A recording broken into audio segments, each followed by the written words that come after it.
TC Rao साहब, चुनाव बहुत नजदीक टिकट के लेने के लिए बहुत नजदीक आ गया है। अभी टिकट डिक्लेयर नहीं तो हुई नहीं है और ना ही चुनाव की डेट डिक्लेयर हुई है। दिल्ली छावनी की अगर बात करो तो विधानसभा क्या कहती है, जनता की डिमांड क्या है सर? देखो सर, मैं 21 साल से पॉलिटिकली एक्टिव हूं दिल्ली कैंट में। टोटल अगर मैं पीरियड लगाऊं मेरा दिल्ली कैंट में, मैं 93 में फर्स्ट टाइम पे पोस्टिंग आया था और 2000 में फिर मैं फौज से रिटायर हो गया, भी दिल्ली से हुआ हूं मैं। 93 से लेकर अभी तक 3 साल केवल मैं यहां से बाहर गया हूं। इतना लंबा यानी 31 साल का पीरियड में दिल्ली में गुजारा है। हर एक आदमी से जानता हूं, चाहे वो शॉपकीपर हो, चाहे वो गवर्नमेंट सर्वेंट हो, चाहे वो मिलिट्री के ऑफिसर्स हो, चाहे मिलिट्री के जेसीओ अदर रैंक्स हो, उनके परिवार हो, झुग्गी क्लस्टर्स के लोग हैं, उनसे भी, यहाँ पे 6 गांव है, उनसे भी बहुत टच में, उनके दुख दर्द में जाना, डेथ पे जाना, खुशी के टाइम पे जाना, होली खेलना उनके साथ में, दिवाली पे मिठाइयां बांटना, उनके बच्चों का करियर काउंसलिंग करना, सर्दी के टाइम पे उनको ब्लैंकेट बांटना, ब्याह शादियों में लड़कियों की में सूट और साड़ी देना, कन्यादान के अलावा। ये मेरा पिछले 21 साल से तो कंटिन्यू है। अब टिकट नजदीक, बिल्कुल ठीक कह रहे हो, लोगों की दिलों की धड़कन बढ़ी हुई होगी, बिकॉज उनके पास में सब कुछ खोने के लिए है। अगर टिकट नहीं हुई उनकी तो दुनिया लुट जाएगी, बिकॉज उनके तो एम्स ही अलग हैं, उनके तो ऑब्जेक्टिव्स ही अलग हैं। और टीसी राव तो हमेशा वर्स्ट सिचुएशन के लिए तैयार रहता है, इसलिए एंजॉय करता हूं मैं। आज भी एंजॉय कर रहा हूँ। आज भी सुबह में 2 जगह जाकर के मैं जन कल्याण में काम करके आया हूँ, लोगों को कुछ बुरा कुछ दे करके आया हूँ, तो मुझे कोई चिंता नहीं है। पार्टी अगर मुझे देगी, बहुत जोर शोर से इलेक्शन लड़ूंगा मैं। 500 लोगों की टीम को उतारूंगा ग्राउंड के अंदर। अगर नहीं देगी तो हाथ जोड़ के धन्यवाद करूंगा, thank you very much. Bhajpa Bhajpa का मैं सदस्य हूं, रहूंगा, काम करता रहूंगा। जिसको भी टिकट देगी उसके लिए तन मन धन से काम करूंगा, जैसे मैंने लोकसभा के इलेक्शन में बांसुरी स्वराज जी के लिए किया है। टीसी राव साहब, हम ये जानना चाहते हैं कि आपका इतना लंबा अनुभव, आपका इतना स्नेह प्यार आपका यहाँ पे है, 31 सालों से लगातार आप यहाँ पे मौजूद बता रहे हैं। जन समस्या की जब बात निकल के आई तो आपने कई चीजें जो है लॉन्च कर दी, तो क्या क्या समस्या निकल के आई थी और क्या क्या लॉन्च किया सर? देखो, सबसे बड़ी समस्या मैं बताता हूँ जो जो एक्शन लिए अभी तक। बरार स्क्वायर और किरवी प्लेस में पानी और बिजली के मैं लेटर्स लिख रखे, मैंने वीडियोज बना रखी इनके ऊपर। भारत सरकार से पत्राचार कंटिन्यू कर रहा हूं।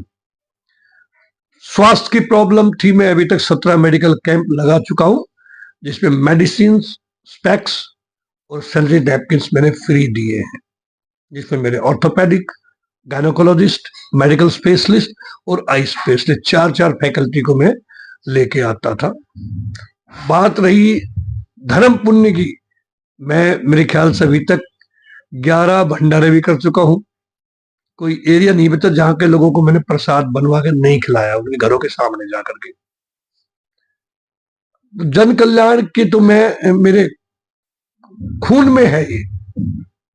मैं सैनिक परिवार से आता हूं, मैं 5वीं जनरेशन था सेना के अंदर, और मुझे संस्कार ही वही मिले हैं कि जो भी कुछ उसमें जो कुछ ना कुछ आप दान रोज, महीने में, हाफ ईयरली, साल में आप करते रहो।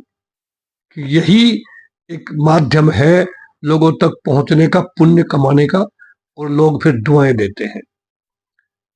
और समस्या जो यहाँ की थी उसके ऊपर भी मैं जगह जगह जाकर, जैसे अभी हाल ही में एसपी कैंप है, उसमें बिजली नहीं थी, बहुत परेशान थे लोग।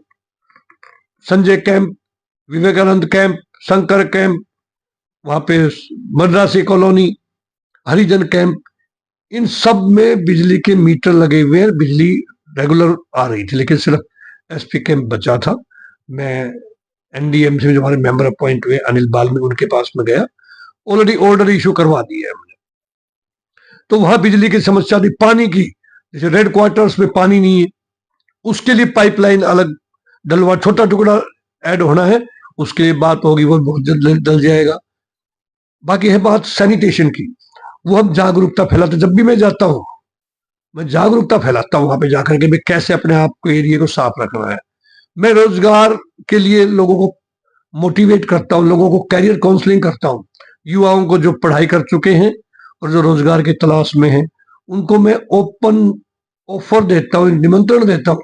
मेरी कंपनी बहुत बड़ी है, मेरे ख्याल से 13,000 से ऊपर ही मेरी कंपनी में आज एम्प्लॉय है, ऑल ओवर इंडिया है, 7 कंट्रीज में मेरी प्रेजेंस है। उनको बोलता हूँ मैं दिल्ली के अंदर हो सकता है मैं रोजगार ना दे सकूं, उनके पेरेंट्स को भी गाइड करता हूँ कि इनको आप मेंटली प्रिपेयर करो दिल्ली से बाहर जाने के लिए। मैं अपने मेरे जितनी भी कंस्ट्रक्शन साइट्स हैं उन पे लगाऊंगा उनको, उनको ऑपरेटर बनाऊंगा मैं, किसी को जेसीबी ऑपरेटर, किसी को प्लांट ऑपरेटर, किसी को क्रशर ऑपरेटर, और वो करियर बनाएंगे अपना।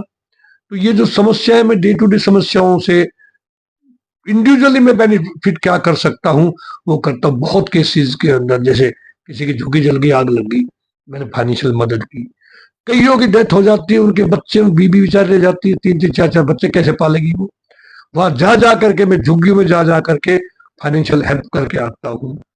डेड बॉडी पड़ी हुई है, क्रिमेशन के पैसे नहीं है, ऐसे कितने केस मेरे सामने। आज सुबह ही क्रिवी प्लेस में एक केस आया, अंदर डेड बॉडी पड़ी हुई महिला की, बाहर औरतों में वहां से मीटिंग करके आ रहा था, रोक लिया मुझे।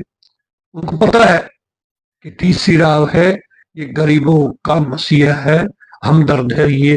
कहा जी ऐसे ऐसे इनके पास फिर कोई है ही नहीं, झुग्गी में रहती बेचारी वो महिला।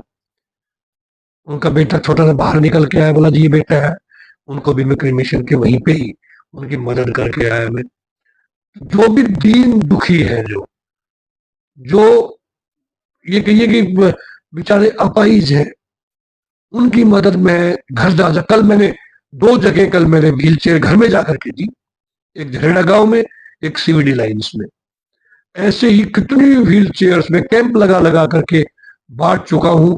और मुझे पता है वो अफोर्ड नहीं कर पाएंगे, एक व्हील चेयर 5-6 हजार से कम में नहीं आती, लेकिन मैंने अपना ध्येय बना रखा। मैंने कहा ना जरूरतमंद लोगों के पास मैं पहुंचता हूँ। टीसी राव साहब, हम ये जानना चाहते हैं आपसे कि चलो अभी तो आप टिकट की दौड़ में हैं, तो इसकी सुविधा आपके आगे भी कर रहे हैं, पिछले भी कर रहे हैं और आप भी कर रहे हैं। अगर टिकट मिल जाती है और दिल्ली कैंट की जनता आपको सीट पर बैठा भी देती है, क्या ये सुविधा लागू रहेगी या फिर इनके लिए अलग से कोई योजना लेकर आएंगे? नहीं, देखो जो ये सर्विसेज मैं दे रहा हूं, इसकी सरकार के पास कोई योजना नहीं। सरकार फ्री व्हील चेयर नहीं देगी, सरकार फ्री सुनने की मशीन नहीं देगी। ये मेरी जो चैरिटी एक्टिविटीज हैं ये मैं जारी रखूंगा, बिकॉज मेरे पास फाइनेंशियल सपोर्ट है। मेरी बहुत बड़ी कंपनी है, इसका बहुत बड़ा टर्नओवर है, और मैं वहां से पैसे अपने डाल करके, मेरी एक एनजीओ है ग्रामीण उत्थान भारत निर्माण, उसके तहत एक मेरी एनजीओ शहीद फाउंडेशन, उसमें शहीदों के लिए मैं काम करता हूँ। एक मेरी यहाँ दिल्ली कैंट के लिए मेरी एक और एनजीओ है दिल्ली छावनी विकास समिति, उसके तहत सारी सेवाएं मैं दे रहा हूँ। मैंने बहुत किताबें लिखी हैं, मैं जहां भी जाता हूँ झुग्गियों में मैं उनसे एक ही बात कहता हूँ, देखो किस घर में तुम पैदा हुए वो तुम्हारी गलती नहीं थी, लेकिन अगर तुम गरीब रह करके ही जिंदगी पूरी कर लेते तो तुम्हारी गलती है।